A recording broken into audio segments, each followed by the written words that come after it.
If you're going to put a figure to all the money you think you have been owed as a boxer or as a boxing referee by the Nigerian Sport Federation, by IBA or by Nigeria, like how much do you think that money is supposed to be? The total sum was not less than $614,000 they owed me. 614,000 naira or $614,000? $614,000. Come again, please. $614,000. When IBA sent an invitation to Nigeria Amateur Boxing Association then, inviting me for the 7th Olympics, which nobody in Nigeria, Africa, and indeed the whole world has attained before.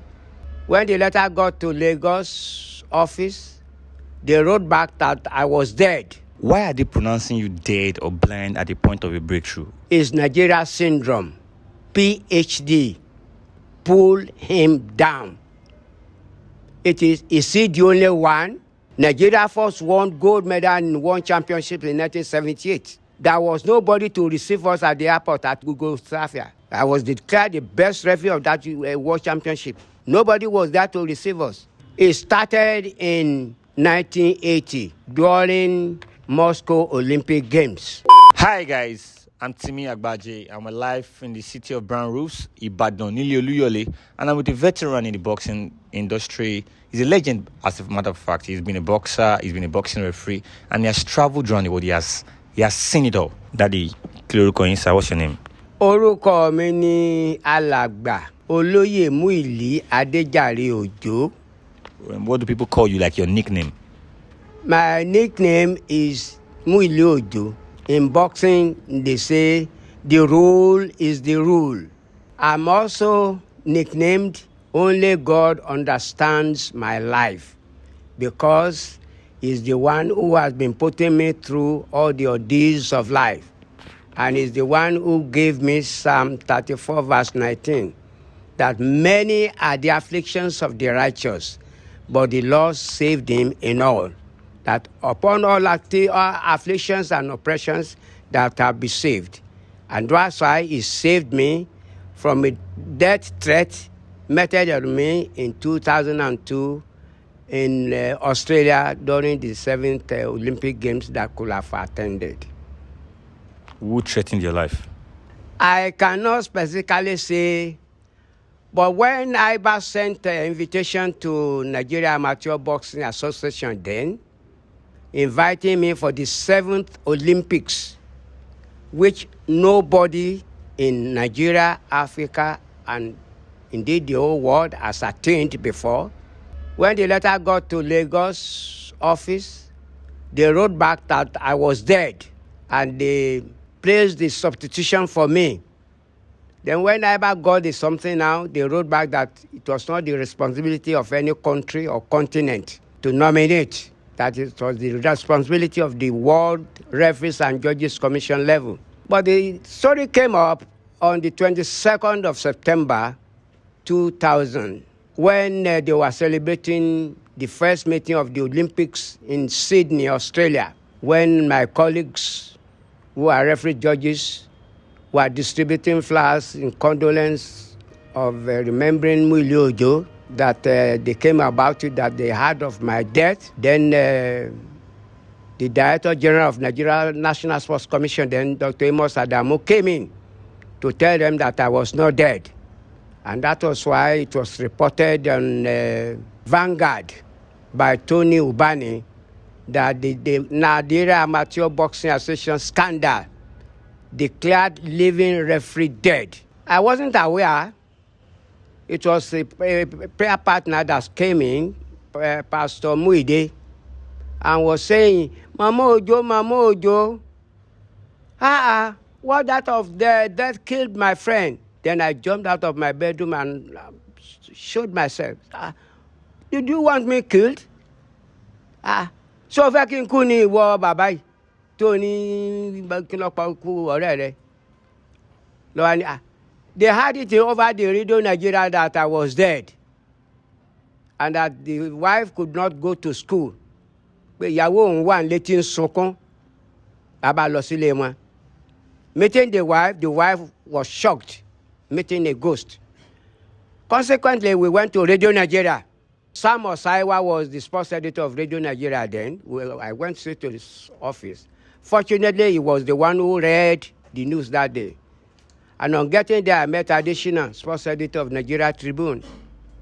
And then I accused him, say, Sam, how can you declare me dead while I'm alive? Then he said it was newspaper report. Then we quickly went to the petrol station beside the former Kingsway and bought it. And I saw at the back page, scandal. Nigeria Amateur Boxing Association declared living referee dead. I wept bitterly, asking what I've done for people wishing me dead. But glory be to God, when Yucateco organized an award on Friday, 2 weeks ago, that same Ubani was one of the guests.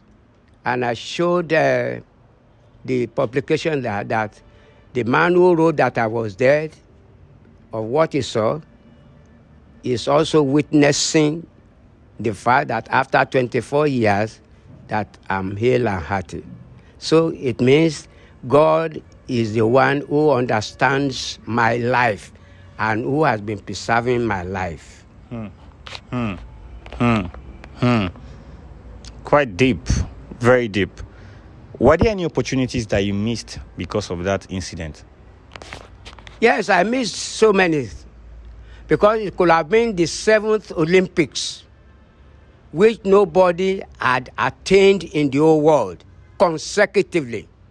Because I started with the 76 Olympics through to 96 Olympics, unbroken.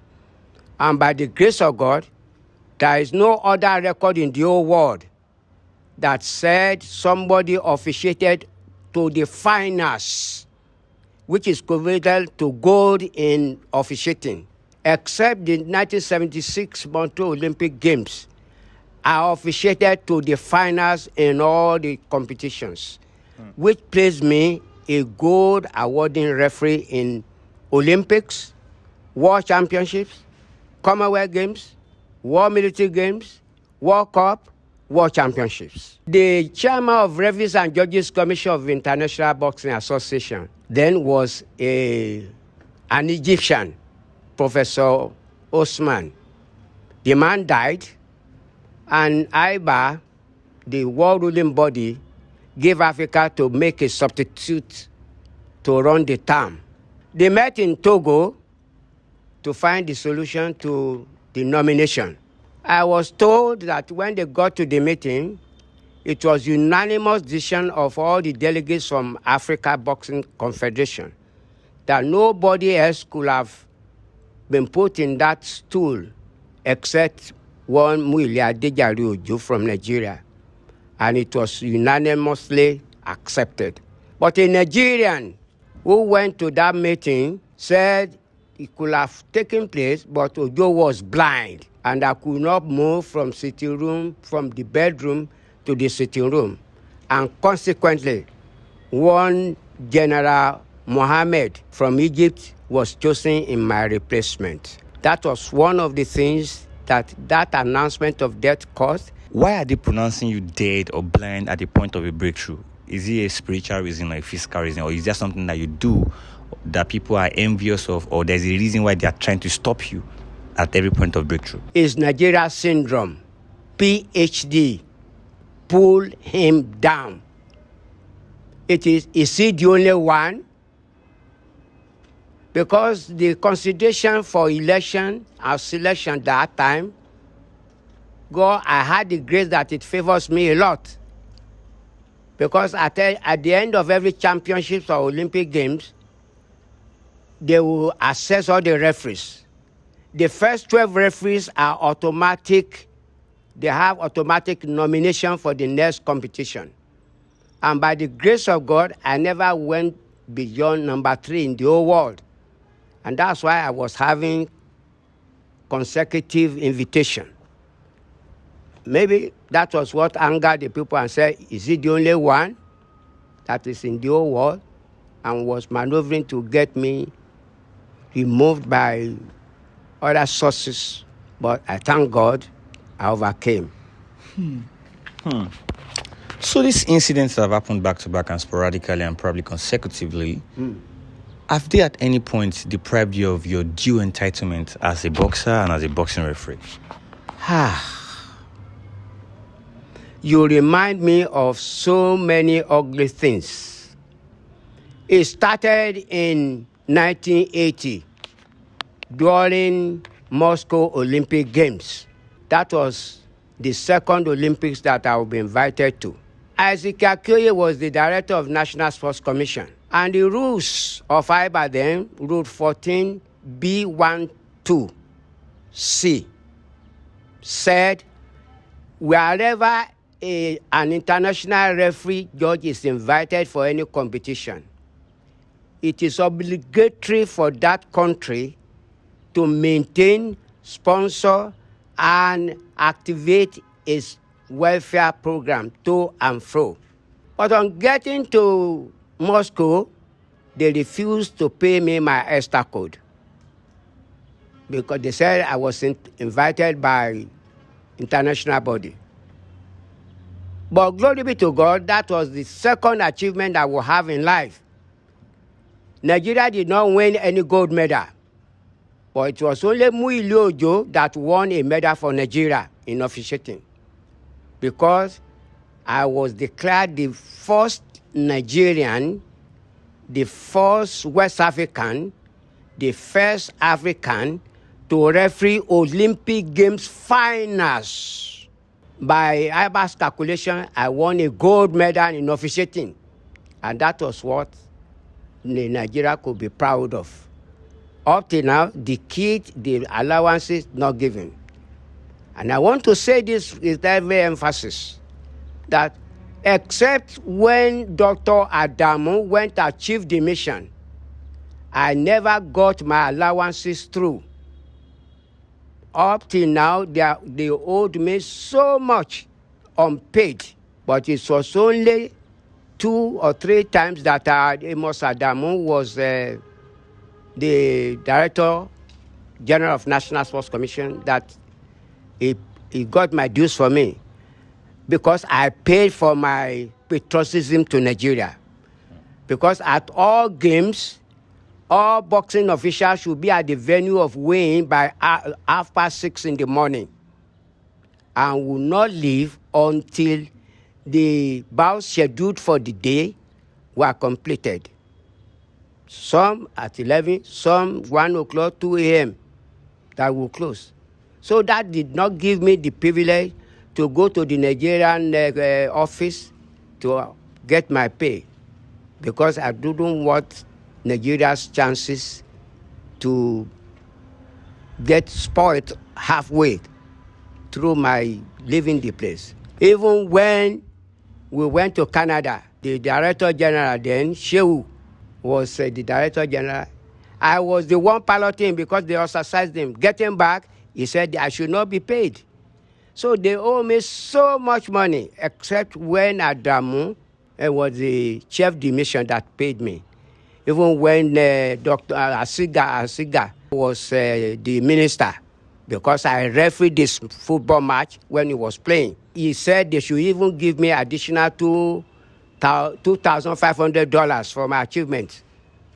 I was told they hadn't any dollars left, that I would be paid back to Nigeria. When I got back, nothing was paid to me by Dr. Ikeji. Sorry to interrupt you. That $2,000 that you're talking about, it was what year? That was in the year 2000. If you're going to put a figure to all the money you think you have been owed as a boxer or as a boxing referee by the Nigerian Sports Federation, by IBA or by Nigeria, like how much do you think that money is supposed to be, the total sum? If I calculate, they were giving us, there was a time they were giving us $37.50 a day. They later increased it to paying us $350 a day fully. The total sum was not less than $614,000 they owed me put together. $614,000? Yes, put together as at that time. 614,000 naira or $614,000? $14,000 US. Come again, please. $614,000 as at that time, all put together. This is mind blowing.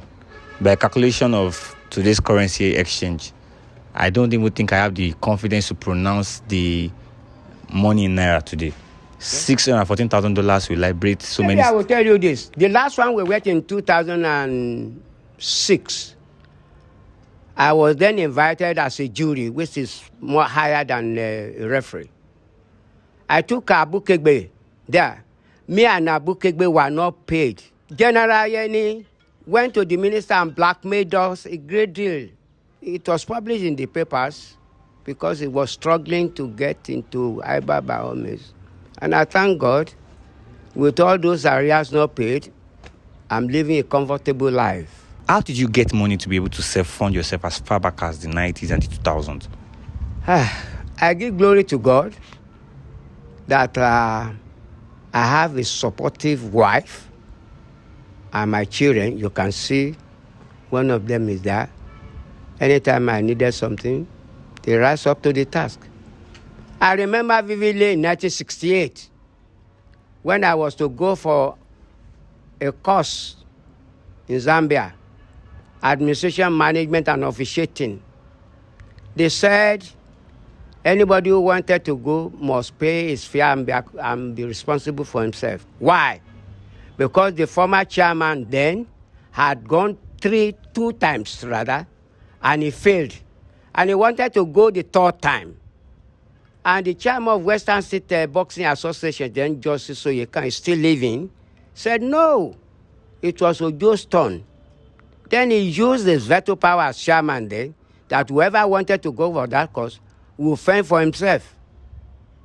And that's why I went, paid for my fare myself, and God saw me through. I passed.